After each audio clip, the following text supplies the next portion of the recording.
Yuk,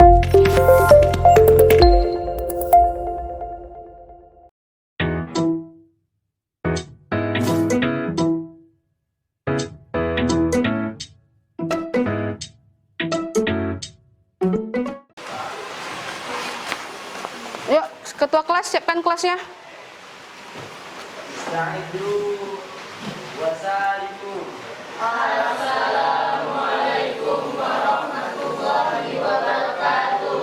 Waalaikumsalam warahmatullahi wabarakatuh.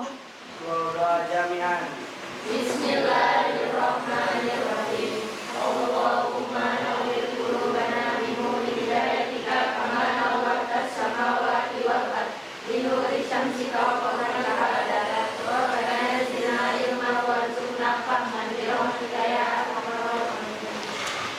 Oke, siapa yang tidak hadir di kelasnya?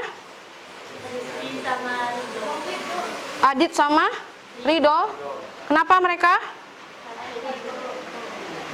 Oh, sakit ya. Berarti kita doakan supaya mereka cepat sembuh. Ya, oke.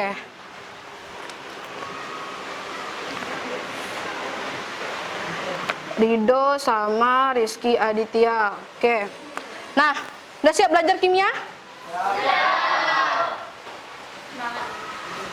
Semangat ya, semangat belajar kimia. Walaupun kita jamnya sudah jam mau siang, tapi tetap semangat untuk belajar kimia. Oke, materi kita pada kali ini adalah faktor-faktor yang mempengaruhi laju. Ya, seperti yang kalian lihat di depan. Nah, sebelum kita belajar mengenai faktor-faktor yang mempengaruhi laju reaksi, Ibu ingin menanyakan dulu materi kita sebelumnya, yaitu tentang teori tumbukan. Siapa yang masih ingat tentang teori tumbukan? Ya, masih ingat ya? Oke, masih. Syarat tumbukan efektif itu apa? Coba. Siapa yang bisa memberikan pendapat apa itu syarat tumbukan efektif? Apa? Azizah, apa syarat tumbukan efektif? Tumbukan molekul harus tepat sasaran. Tumbukan molekul harus tepat sasaran. Lalu apa lagi? Apa Lutfia? Ya. Energi pengaktifan yang cukup. Energi pengaktifan yang cukup. Oke, benar ya jawabannya. Ada dua syarat tumbukan efektif. Yang pertama, tumbukan molekul harus tepat sasaran. Lalu kedua, energi pengaktifan yang cukup. Nah, kalau sudah seperti ini akan terjadi reaksi apa? Kimia. Ya, akan terjadi reaksi kimia. Nah, reaksi kimia ini akan dipengaruhi oleh beberapa faktor. Nah, kalau misalnya faktornya ini kalau faktor ini mempengaruhi, maka reaksi kimia ada yang berjalan cepat, ada yang berjalan lambat. Oke, coba perhatikan ada gambar di depan. Gambar apa ini? Kayu. Nah, kalau misalnya kita mengadakan kegiatan kemah, pasti ada kegiatan apa tuh yang ditunggu-tunggu? Api unggun, ya kan? Nah, biasanya kayu yang mana sih yang kita gunakan untuk menghidupkan api unggun? Yang sudah dipotong-potong. Kenapa? Ya, karena besarnya kayu itu mempengaruhi laju reaksi pembakaran. Nah, apa pengaruhnya? Makanya kita belajar nanti mengenai faktor-faktor yang mempengaruhi laju reaksi. Oke. Kita menyampaikan dulu tujuan pembelajaran kita hari ini, ya. Yang pertama, peserta didik dapat menganalisis faktor-faktor yang mempengaruhi laju reaksi menggunakan teori tumbukan melalui percobaan dan diskusi kelompok dengan tepat. Nah, jadi nanti Ananda semua menganalisis faktor-faktor pengaruh laju reaksi berdasarkan percobaan yang Ananda lakukan. Ya. Lalu peserta didik dapat mempresentasikan hasil percobaan dan diskusi kelompok tentang faktor-faktor yang mempengaruhi laju reaksi dengan terampil dan komunikatif, sehingga peserta didik dapat membangun kesadaran akan kebesaran Tuhan Yang Maha Esa, menumbuhkan rasa ingin tahu, santun, dan bekerja sama. Jadi, setelah kalian melakukan percobaan, kalian mempresentasikan hasil diskusi dan percobaannya di depan kelas. Ya. Nah, perhatikan lagi nih. Kalau misalnya kita masak daging atau mama kita masak daging, biasanya tuh dipotong-potong terlebih dahulu, benar? Kira-kira kenapa dipotong terlebih dahulu? Supaya cepat masak. Nah, kalau di gambar di samping ini, Gambar apa? Pernah minum? Mana yang cepat ya? Bisa redoxon, bisa vitamin ya CDR, terserah banyak mereknya. Nah, kalau ini mana yang cepat bereaksi? Di air panas kah atau di air dingin? Air panas. Ada yang jawabnya air dingin, ya kan? Nah, supaya Ananda tahu jawaban dari kedua permasalahan yang telah Ibu tampilkan ini, Ananda akan melakukan eksperimen mengenai luas permukaan dan konsentrasi. Nah, lalu apa saja faktor-faktor yang dapat mempengaruhi laju reaksi? Mari simak video berikut ini. Nah, coba ditonton videonya. Ini videonya. Laju reaksi ini dapat dipercepat dengan beberapa faktor, yaitu luas permukaan, suhu, konsentrasi, dan pengaruh zat katalis. Kita akan membahas semuanya satu persatu ya. Faktor pertama, luas permukaan. Jika kita lakukan percobaan dengan 3 gelas berisi air, ketiga gelas ini akan kita masukkan gula merah dengan bentuk dan ukuran yang berbeda. Gelas A kita masukkan gula merah utuh berbentuk balok. Kemudian air pada gelas B juga kita campur dengan gula merah berbentuk butiran. Dan terakhir gelas C kita masukkan gula merah kepingan berbentuk persegi panjang. Menurut teman-teman, gula merah manakah yang lebih cepat larut? Pada gelas A, B, atau C? Nah, sebelum kita melakukan praktikum, Ibu akan membagikan LKPD masing-masing kelompok. Sudah duduk berkelompok bukan?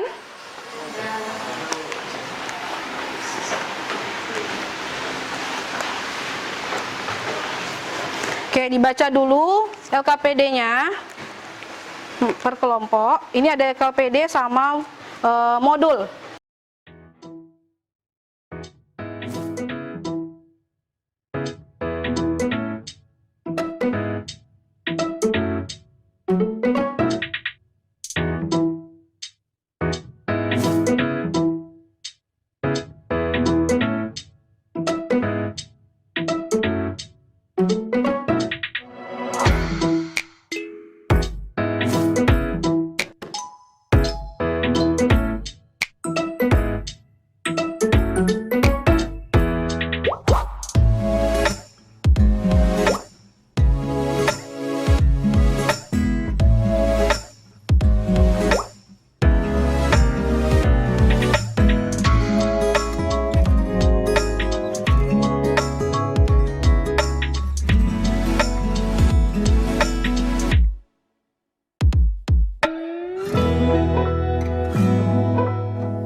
saja.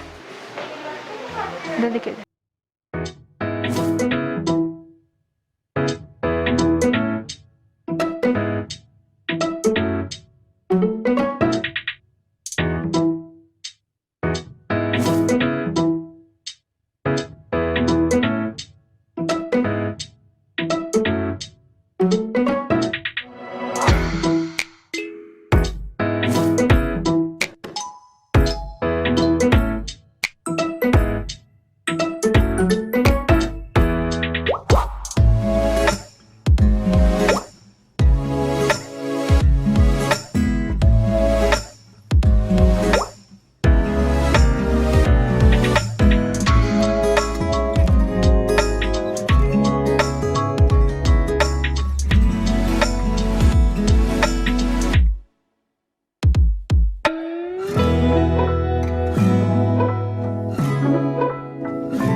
Yuk coba kita presentasikan hasil diskusinya dulu. Assalamualaikum warahmatullahi wabarakatuh. Waalaikumsalam warahmatullahi wabarakatuh. Sekitar 12 detik. Lalu di bahasa kami coba mencampurkan 25 ml HCl dengan tingkat pengolahan petasan. Kan hasil dari percobaan kami, yaitu yang pertama bongkahan batu kualam yang dicampur dengan 2 ml HCl 2 molar, yaitu waktunya. Pembahasan dari faktor konsentrasi terhadap laju reaksi. Pada eksperimen pertama, dengan memakai 0,5 HCl dan 2 gram soda kulit, maka laju reaksi akan lambat dikarenakan memakai 2 terhadap laju reaksi. Dari percobaan pada video tadi menunjukkan bahwa laju reaksi serbuk kualam dengan asam klorida berlangsung lebih cepat daripada kepingan kualam yang direaksikan dengan asam klorida. Hal ini terjadi karena kualam yang bereaksi mempunyai luas permukaan yang berbeda. Oke, yang pertama faktor apa yang kita percobakan tadi? Konsentrasi. Nah, konsentrasi tadi setelah dicobakan semakin tinggi konsentrasinya, semakin cepat laju reaksinya. Ya, benar, dan semua kelompok sudah melaksanakannya dan semuanya sudah benar ya. Itu maksud dari luas permukaan yang besar. Jadi luas permukaan yang besar itu yang mana? Yang serbuk. Jadi jangan salah lagi ya. Bukan luas permukaan yang besar berarti barangnya besar, enggak. Ya. Sama dengan gula batu. Gula batu itu lebih lama larutnya daripada gula yang berbentuk serbuk atau pasir. Kenapa? Karena luas permukaan gula batu itu lebih kecil, ya, bukan lebih besar. Paham maksudnya? Oke, ada yang ingin ditanyakan tidak mengenai percobaan kita yang tadi? Sudah paham semuanya? Sudah paham? Mengapa kita mempelajari faktor-faktor yang mempengaruhi laju reaksi ini?